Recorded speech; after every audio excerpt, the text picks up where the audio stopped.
Education Hub and Literary Arts Center of SDO Isabela. SDO English Academy. An analogy describes the relationship between words. Subject, verb, or teacher. On air. English Academy.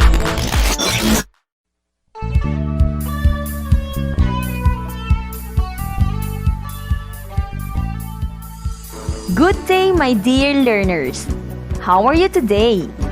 Welcome to another session through our radio-based instruction, your learning provider that will bring on-air lessons in English 3.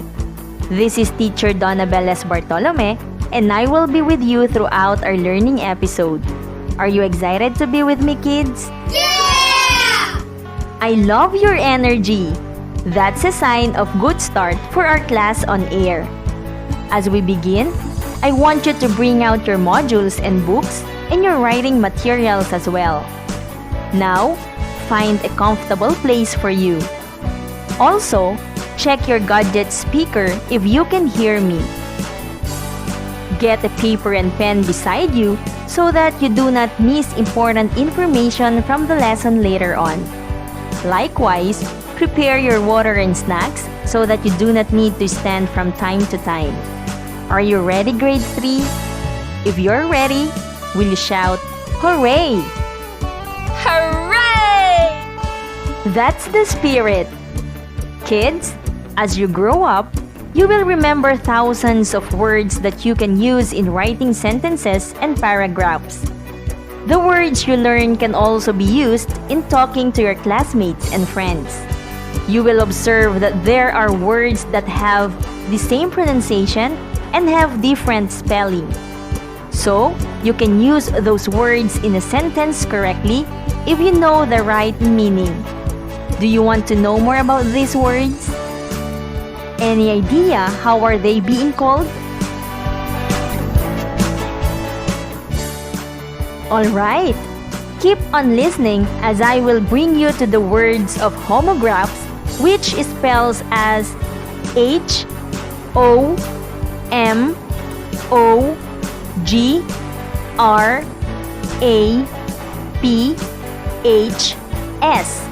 Homographs. Will you repeat the word for me? Perfect. But before we talk about homographs, let us have a short recap about homonyms that served as your last lesson. This is for you to compare these two, okay? So can you still remember the definition of homonym, grade 3? That's right. Homonyms are words which sound alike or are spelled alike.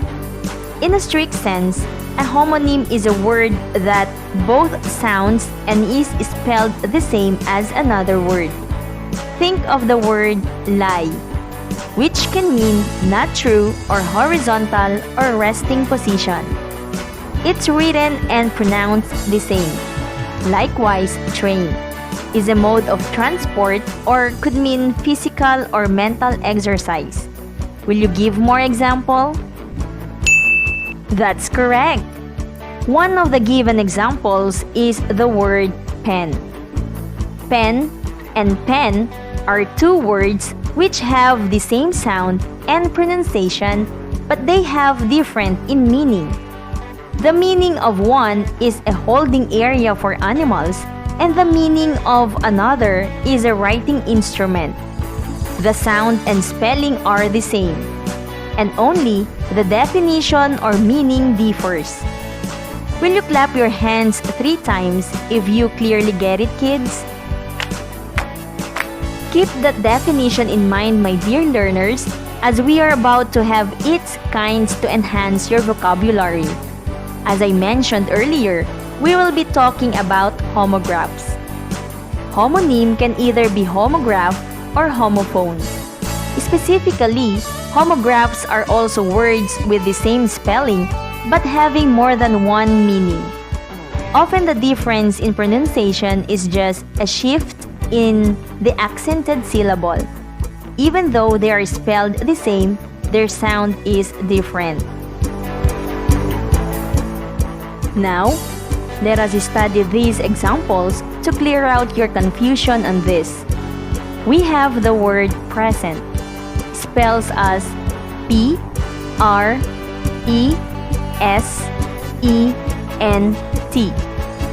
Although we have same spelling, these can be pronounced as present and present. There's a shift on its pronunciation.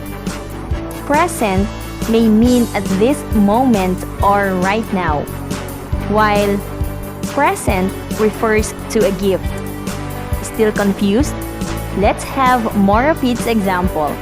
Are you still listening? Aye, aye, Captain. Alright.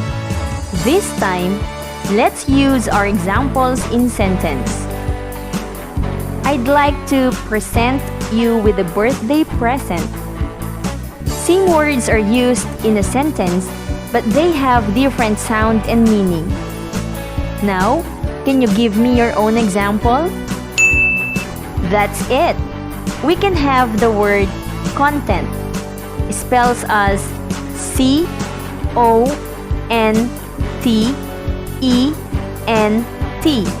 Content. First, let's use them in sentence. Here's the first sentence. She was content with her life as it was. While here is the second sentence. She was surprised with the content of the box. Did you notice the difference of how the homograph word was pronounced? Yeah! That's great! The word content means happy or satisfied, while the word content means all that is contained inside something. Did you get it, kids? Yeah! Always remember that homographs are words that are written or spelled the same but have different meanings. Sometimes they are pronounced different. More examples are object and object, but both spells as O-B-J-E-C-T.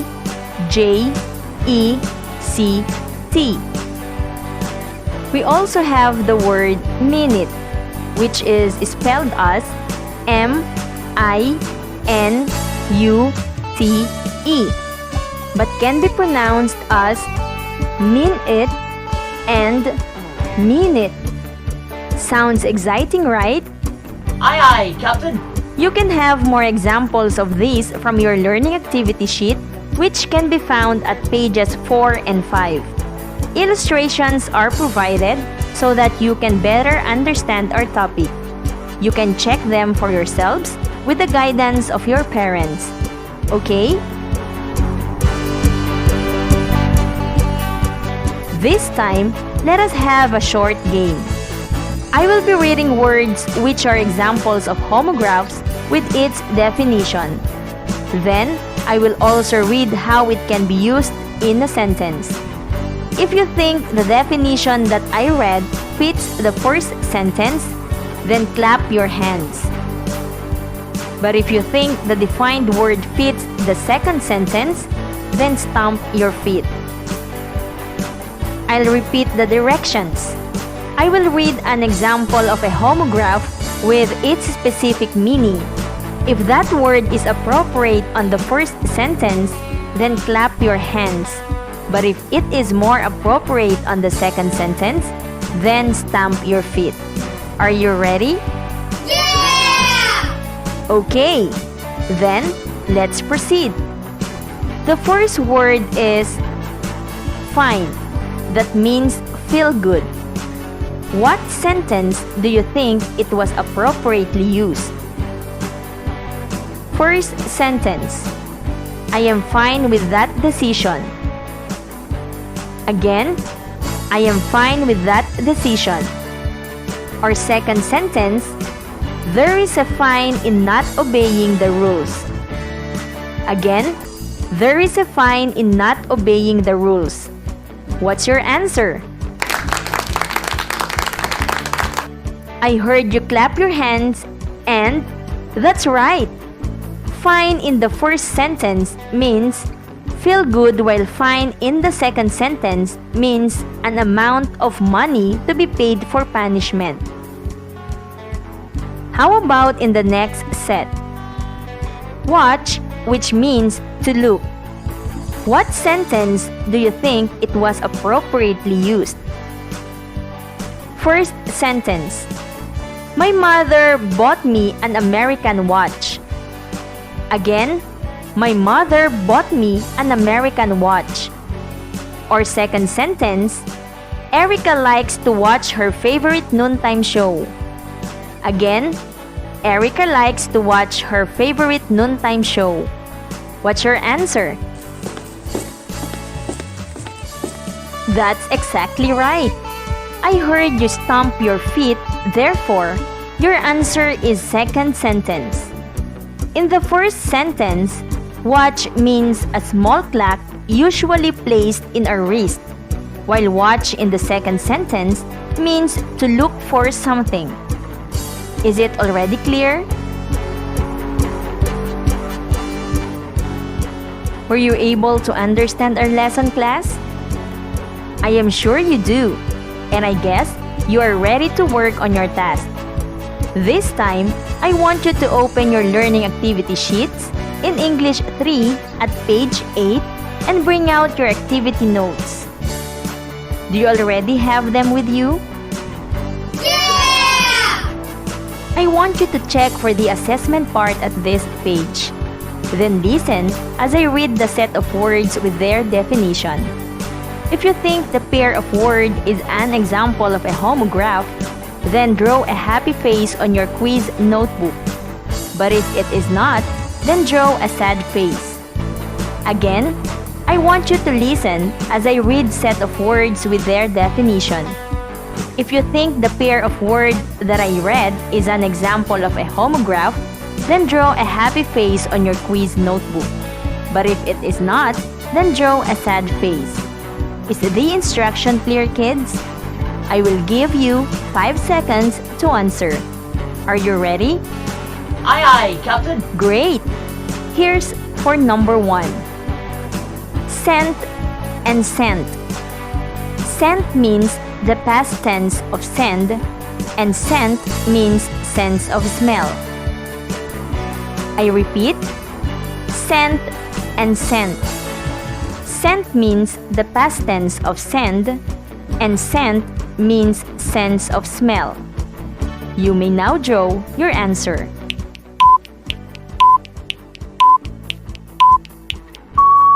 Number 2. Bat and bot.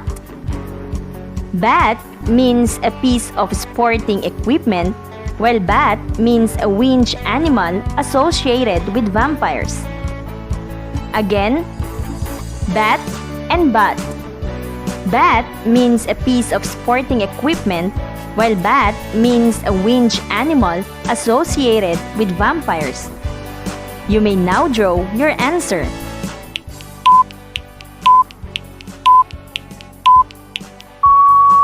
Number 3. Bow and bow.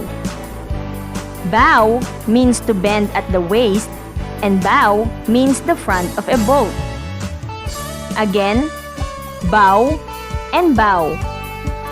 Bow means to bend at the waist, and bow means the front of a boat. You may now draw your answer.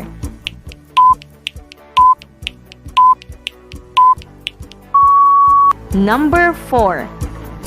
Pale and pale. Pale means intensity of color, while pale is a cylindrical container with a handle. I repeat, pale and pale. Pale means intensity of color, while pale is a cylindrical container with a handle. You may now draw your answer.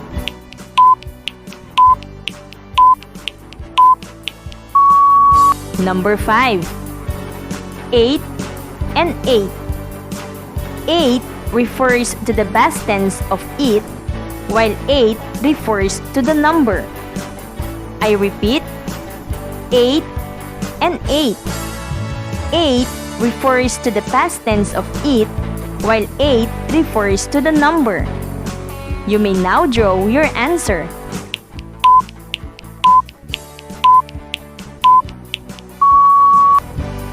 Time's up, my dear grade 3. This time, let us check your answers. Are you ready? Item number 1 is a sad face because it is not an example of a homograph since they have different spelling but the same sound.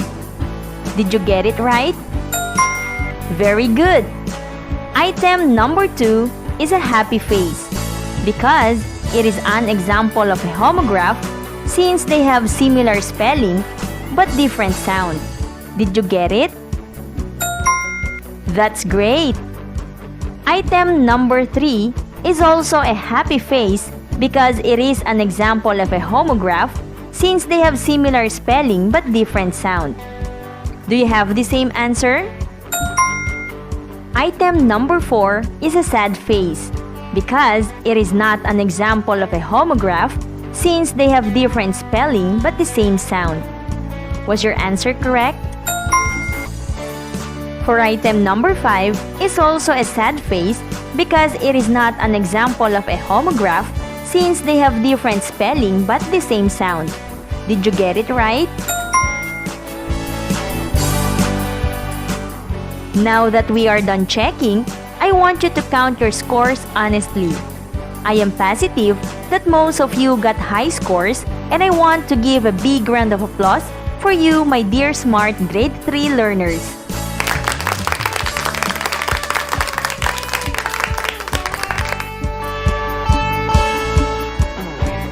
And that's all for today, children. I hope you learned a lot. For additional tasks, don't forget to answer the rest of the activities on your modules. Read the directions carefully and answer what is asked. If you have queries and concerns, please do not hesitate to tap your subject teachers. Till next time, my dear students! On behalf of Teacher Jacqueline G. Corpus, our script writer, and the SDO Isabela RBI production team, this is your radio teacher, Miss Donabel S. Bartolome, leaving you an inspiring word. Education is important, so study hard so that it is easy for you to attain your good future. Goodbye and have a nice day, everyone!